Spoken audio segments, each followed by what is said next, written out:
Hey YouTube, it's Jasmine here. Guess where I am?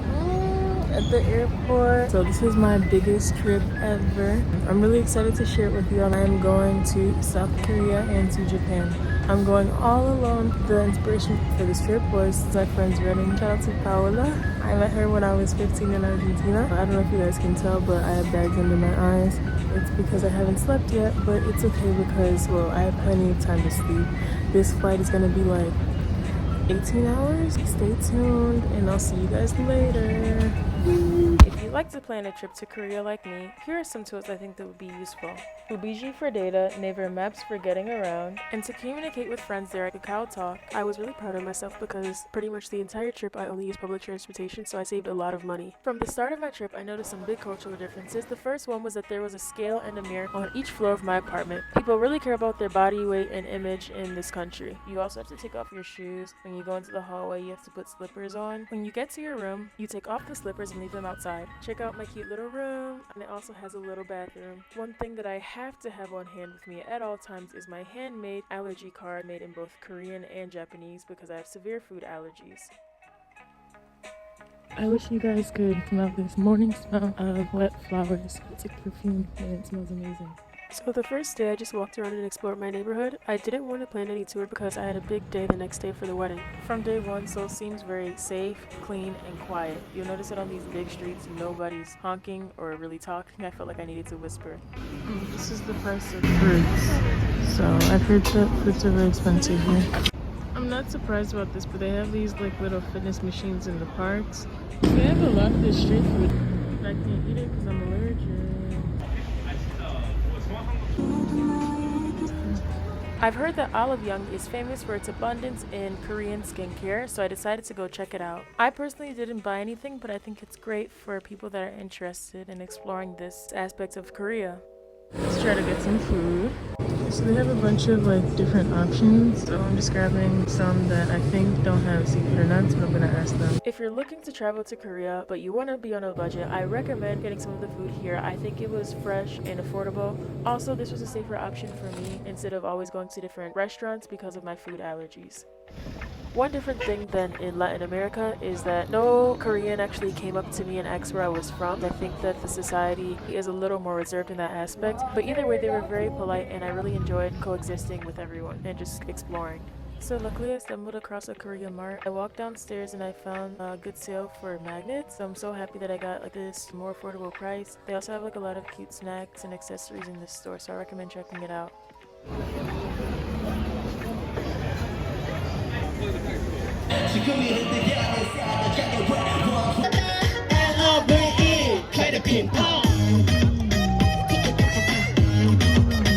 It is currently Friday morning. I'm going into the meetup point. Paola got a bus for all of her invites that are staying in Seoul to go to the wedding because we're going to the other side of the country. I'm running a little late. Hopefully I get there in time. Okay, I'm following these little signs and doing the transfer. Hopefully I don't get lost. I don't really have time to get lost, but we'll see. There are lots and lots of signs, so I think I'm going the right way. I really think that this is way easier than Mexico City. Way easier. Well, it says it right here, so I think I'm going the right way. We're getting on this bus to go to our wedding. It was a very nice bus ride. They gave us food and drinks. The bus ride was about 4 to 5 hours, but I really liked it because I got to see a lot of the country as well as how amazing the infrastructure is all over the country. I like to record even smaller cultural differences, so it was interesting how in Korea they have these two types of toilets. One that's definitely not Western.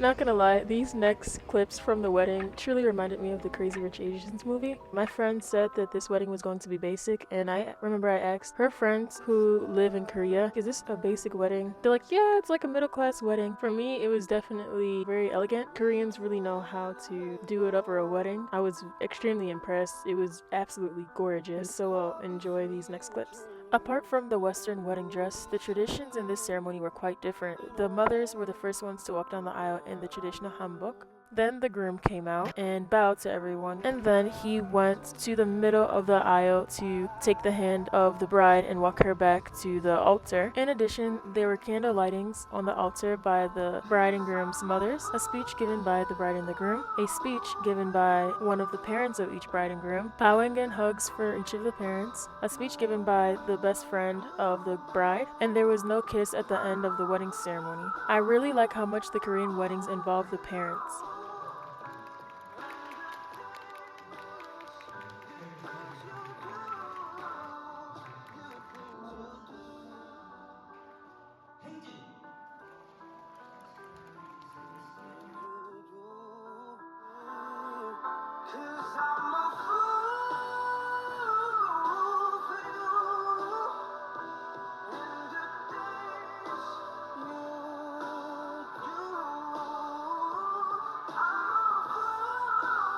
Cultural difference. Your wedding gift of money is exchanged for your food coupon. Although abundant in food, I had to unfortunately eat very little because of my severe food allergies.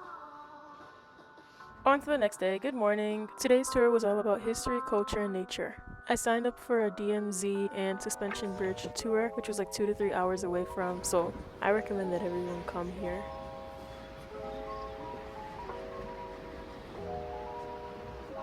So you just love seafood so much, this does not surprise me. It's like flavored, seafood flavored snacks.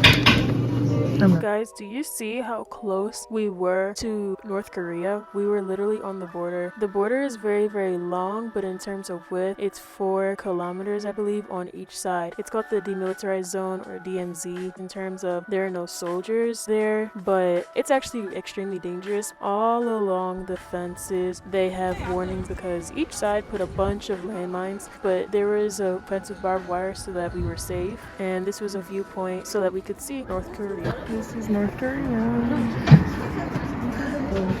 It's the closest I'll ever get as an American. Coolest thing ever. As a brief summary about some history of Korea, Japan and China in different times of the history tried to take over the country. Korea has always fought for their independence and their own cultural identity. In fact, the Korean Peninsula was one country, but North and South Korea split in 1948 after World War II. North Korea with a communist dictatorship or authoritarian regime, and South Korea with a democratic republic or liberal democracy. And guys, the crazy thing is just 2 years after they split, North Korea decided to invade South Korea with the help of Russia and eventually China. They were actually successful in taking a lot of South Korea, but the US joined in with the United Nations and they stopped the conflict in 1953 and South Korea regained its territory. 2 really sad parts that I wanted to highlight in both the World War II conflict and Korean War conflict. Number 1, for World War II, when the Japanese were invading Korea, there were a lot of comfort women, which were young Korean girls and young women taken by the Japanese soldiers for pleasure purposes. And number 2, families were broken up during the division of North and South Korea. A lot of older South Koreans know that they have family in the North that they are never able to see again. The tour guide told me North and South Koreans look exactly the same and only speak differently. The next step was so cool because we went to talk to a defector, which is someone who escaped from North Korea. People cannot leave North Korea, they have to escape illegally. There was a point in my life where I was really into watching documentaries about North Korean people escaping, so this was really amazing to me. I did my research and I was prepared for this interview. In this intro video, they told us about how their government is and then how life in the city is versus outside of the city, and then we were able to ask questions to the defector. 체험관에 오신 여러분 환영합니다. 어떻게 동영상을 잘 보셨을까요? And she escaped from North Korea in 2015 through China and Laos through Tuman River. She had a hard time escaping from North Korea. She took a risk, but she made it.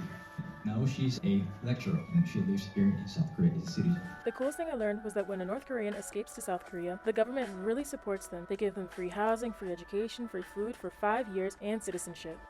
They dropped us off in the downtown area, so I was exploring, and there was a Christian church service outside for Easter. I heard a lot of speakers where they were openly spreading the word of God, which is something very different than I expected. About 50 to 60% of Koreans have no religion, 27% are some type of Christian, and 15 to 20% are Buddhist. Wandering around, I got pretty lost in the city, which was quite an adventure, and I ended up here at Namisan Park and admiring the Seoul City Wall. Absolutely beautiful.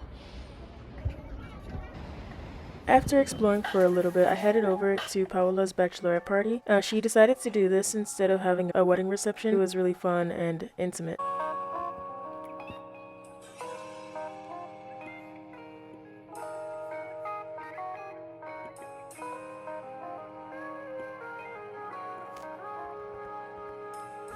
I had to leave a little early because I had an early morning tour, but I really did love the event as well as this neighborhood. Once again, I love how safe Korea is. I always felt very safe walking around alone at night. This is a street full of traditional clothing or hanbok rentals. I rented this hanbok for 1 hour and I went to do a photo shoot.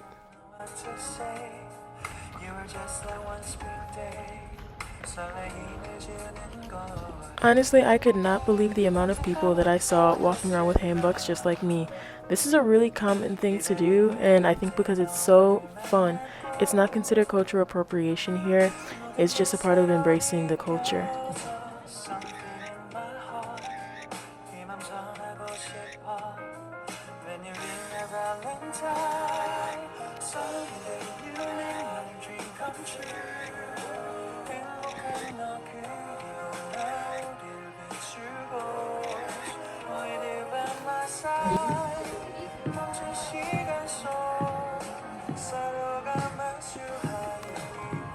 Before meeting up with my friend Paola, I had a few hours to go around and explore. I love walking, so I was able to explore many different things and get lost in the city and have fun. Once again, Seoul is super safe, so it's totally fine to get a little lost.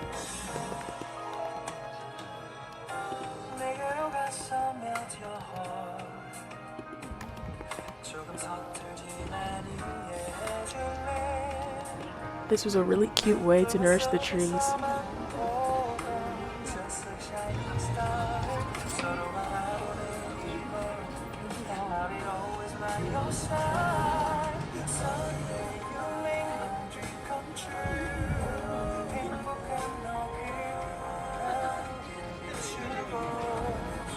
I absolutely loved exploring and coexisting with the locals.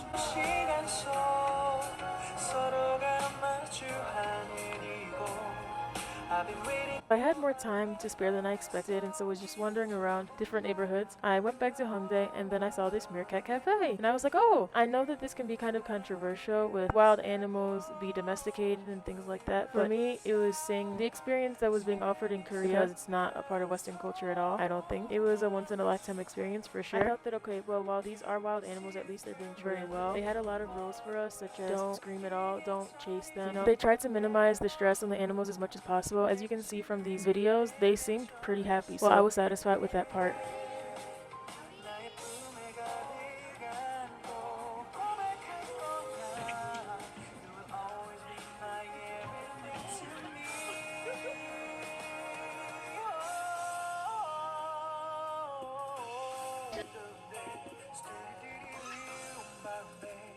My friend contacted me that she was out of work, but she was still far away, so I decided to make one last stop. And boy oh boy, I'm so happy that I was able to. Jigsae Temple is one of the most beautiful things that I saw on my trip to Korea. I was so amazed, and also I had never seen inside of a temple before. It was really awesome to view people practicing Buddhism up close because it's so different than my religion and my culture at home. We went to Itaewon, where a lot of nightlife takes place. I went out for dinner with the new married wife, my friend Paola, and I also finally got to try Korean barbecue and also bulgogi. I found the meats such as beef and lamb to be very pricey in Korea, but you know what, for this last dinner, I thought that it was definitely worth it for the experience. Everything tasted amazing, 10 out of 10. It has been a great honor to be friends with Paola these years. Later on, I tried matcha for the first time, but was not a fan. Then we went around exploring the neighborhood at night.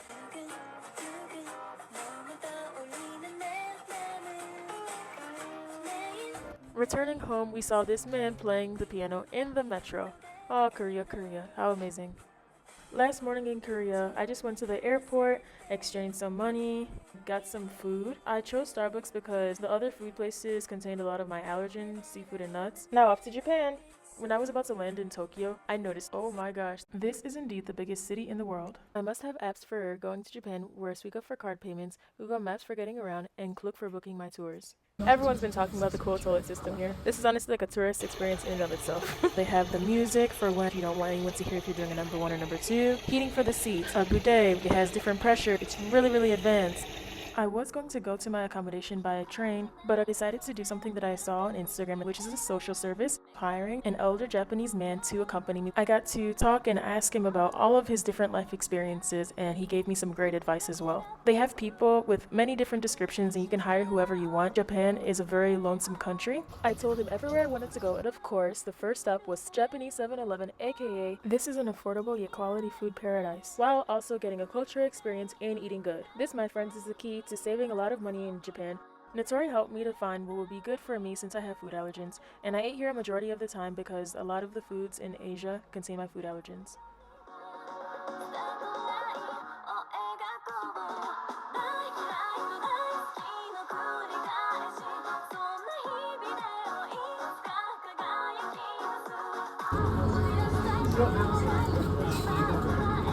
Okay, so now we're gonna blend this out.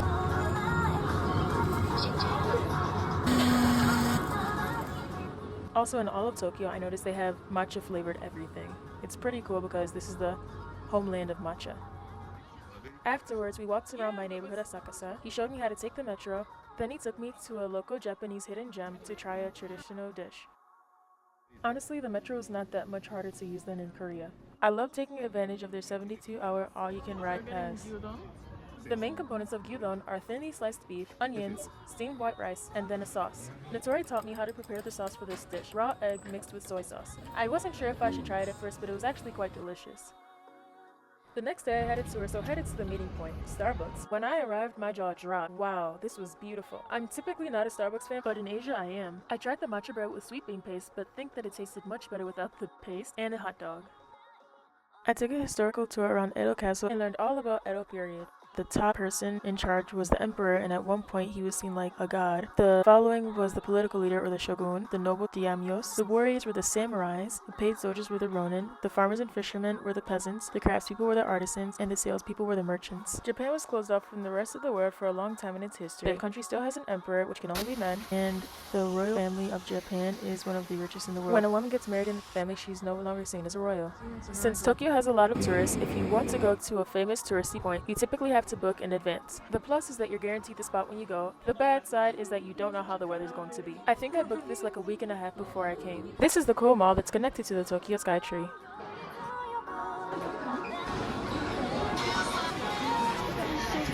I tried oyakodon for the first time, which is a Japanese rice bowl dish featuring chicken, egg, and onion.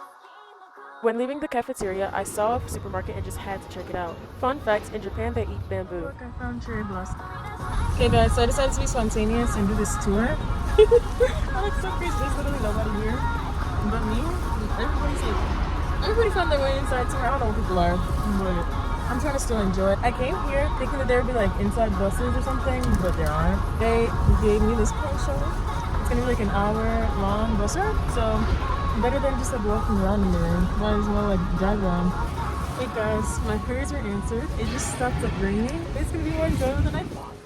A Chinese couple ended up joining me and were super friendly and curious. I decided to explore Ginza after seeing it on the tour bus. The Japanese told me since matcha's from Japan I should give it a second chance, but when I tried it again I still didn't like it. Of course there are ways to travel in Tokyo for an affordable price, but I truly feel like there's expensive Tokyo and there's expensive Tokyo. Like you just kind of have to know how to navigate through like finding the sales on food and things like that. I decided to go to a Japanese cabaret, which is like a dance show with food. It was absolutely amazing. They were even so kind as to give me a blanket when they saw that I was a little cold. I couldn't record a lot of the different scenes for copyright reasons, but just trust and believe it was absolutely amazing. There were so many different emotions shown and so much of the culture and the history shown through these dances. 10 out of 10.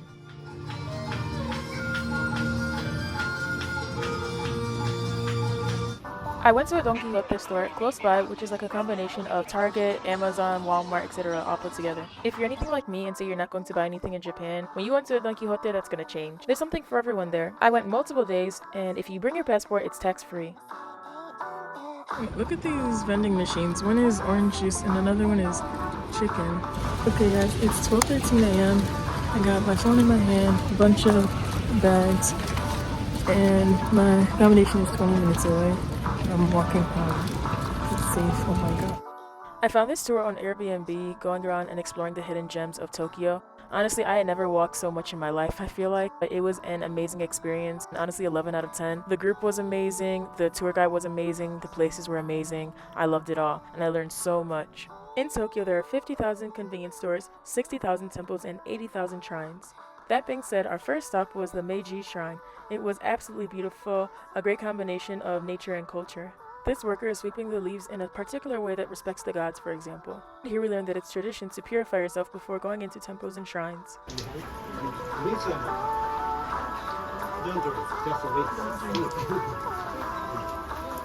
For offering and prayer at the main hall, they bow twice, clap twice, make a silent wish or prayer, and bow once more. You cannot record this part for respect for their culture. Most visitors toss coins into the offering box before praying. Another option is to prepare a monetary offering in a decorative envelope. These apparently have wine in them. Fun fact, the tour guide also told us that on Christmas, a lot of Japanese people eat KFC. KFC took advantage of the fact that Japanese people love fried chicken, and so then they said, well hey, since you guys don't have a tradition of food for Christmas, why not eat KFC?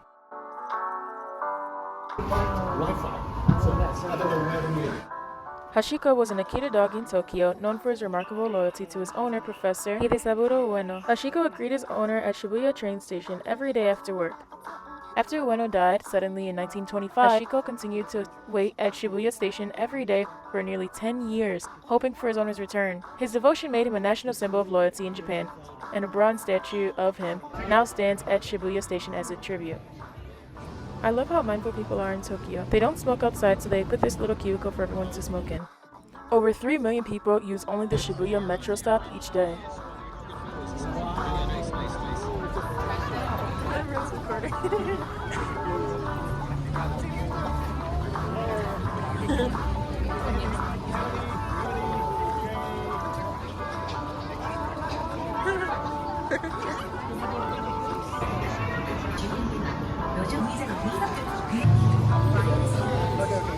Shibuya 109 is shopping heaven for young women like me.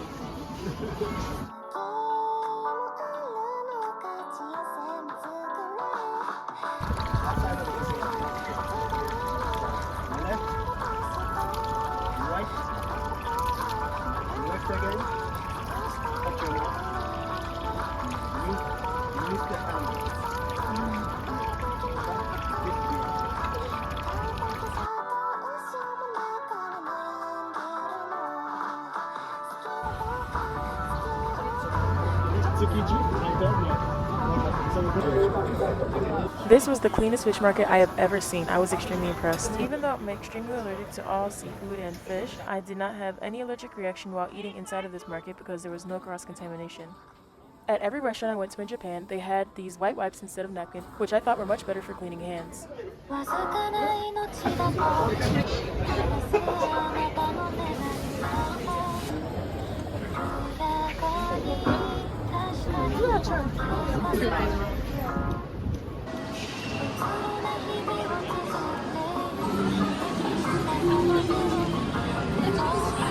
Anime time.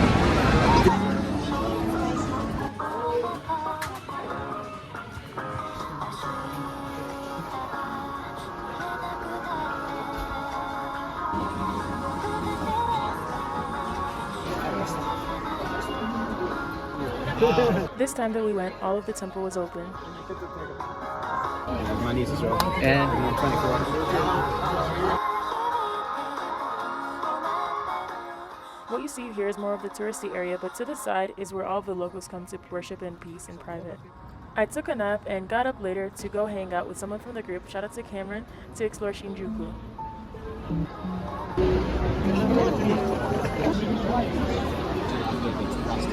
That American couple, I came across.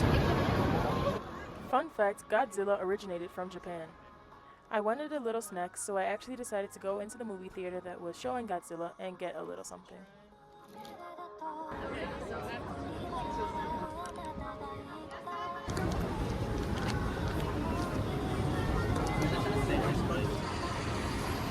The next day, I went to Hitachi, which was absolutely beautiful. It was like heaven on earth with all these beautiful flowers.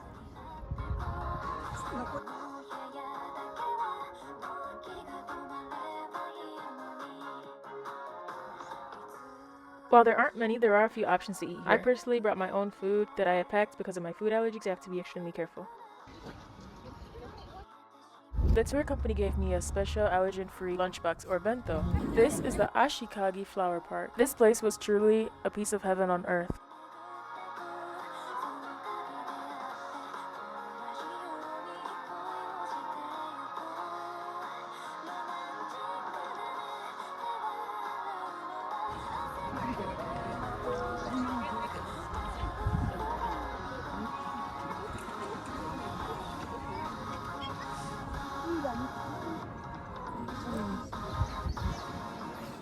This is a themed rest stop that recreates the feel of Edo period Japan.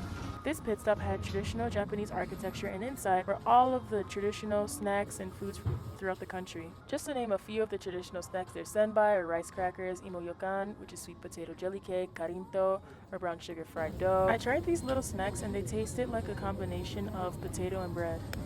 They gave us this cute little gift to end the tour. Just adorable. Look at these vending machines. Pokemon vending machines. I was so tired after this tour. I'm pretty sure I just walked around my neighborhood a little bit, ate, and went to sleep.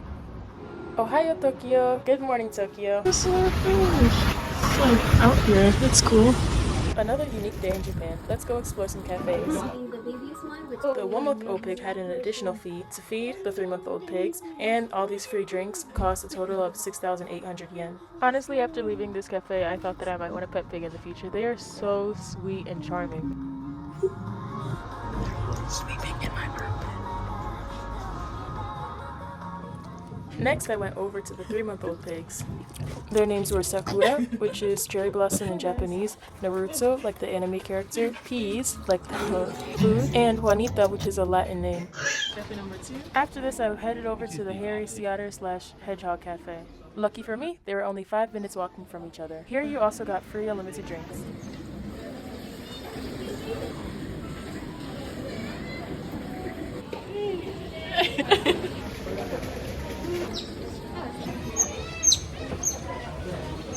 What is it doing? I don't know why, but it was hilarious. These sea otters loved going in between my legs and playing.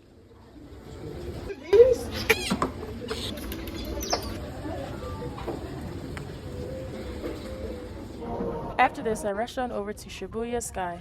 This experience is very competitive, so I highly recommend booking far in advance.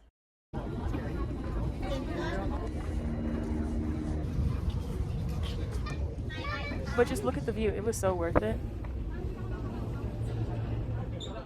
Since I was in the area, I decided to stop by Shibuya 109 and shop till I drop. Japanese fashion is so unique, as well as in Korea. 2 unique things that stood out to me about shopping in Japan is, number 1, you have to take your shoes off when trying on new clothes in the dressing room, and number 2, they have these face coverings that prevent your makeup from getting on the clothes that you're trying on. Next, I wandered around the streets getting lost in the beautiful city and came across some very extravagant bougie stores. Harajuku is one of my favorite neighborhoods. It's so cute and hip. Something that I noticed about Japan is that they barely have any garbages because that prevents people from littering, and it actually keeps the streets cleaner. They have great fashion stores there. I swear you will buy something in Japan because their fashion is amazing, as well as in Korea. I saw my friend post Joe water when she went to Japan, and so I thought I had to absolutely try it. It tasted similar to the aloe vera gel drinks. Good morning, it is 6 a.m. and we're going to Mount Fuji. This is my last tour, but definitely not the least important. Mount Fuji is relatively a young volcano, meaning that it began forming around 10,000 years ago. Also, you can climb this dormant volcano, but it's in summer seasons only, which is from July to early September. Yes, there are some wild animals up there, such as Japanese black bears, makakis or snow monkeys, red foxes, and sika deer. It is the tallest mountain in Japan, reaching 12,389 feet or 3,776 meters.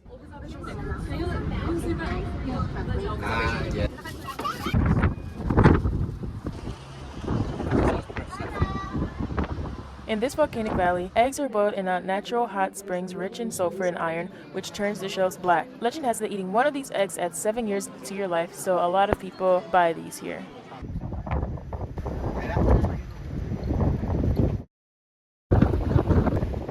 And after we boarded this really cool Hakone pirate ship and went cruising from Tojende Port to Moto Hakone Port along the Ashinoko Lake. It was so beautiful. So here it is, the specialty, selling puffer fish, and they have them right here. Fugu is a huge deal. It's a high-end delicacy that's famous because only specially licensed chefs are allowed to prep it to make sure it's safe to eat. I'm out here walking. I went shopping at Don Quixote. Like, it takes a while to shop there, and also the line was long. And like when I left, like I came to this neighborhood to like get the food and also to shop there because I was like, okay, like it's closer to my accommodation, and perhaps this one is less crowded than mine because mine was so crowded. I had to wait like almost like an hour just like to check out. But then like when I left, I was like, oh shoot, I forgot that the metro's closed now. So I'm walking out here, but well, as you guys know, Japan is safe. Well, I've been walking for like 20 minutes and nothing's happened. I don't think it's just luck. 40 minutes later and I got home safe. Well, all good things must come to an end. Because of my food allergies, I hadn't yet tried ramen, but I finally found a place that had it without seafood. And also tried the Japanese fried chicken. 10 out of 10, a great last meal in Japan. I got some food to go, then headed out to the metro. I went from Asakasa Station to Ueno Station, then from Ueno to take the special trains to go to Narita. It takes longer than expected, so I recommend getting there early. I paid a little extra to take one of the faster trains, I believe it's called the Skyline, and it was a nice easy ride going to the Narita airport. Out of all of my trips, this was definitely the most perfect and one of the most memorable. I'm going to miss Asia so much, and I will for sure be back. Thanks for watching and see you next time.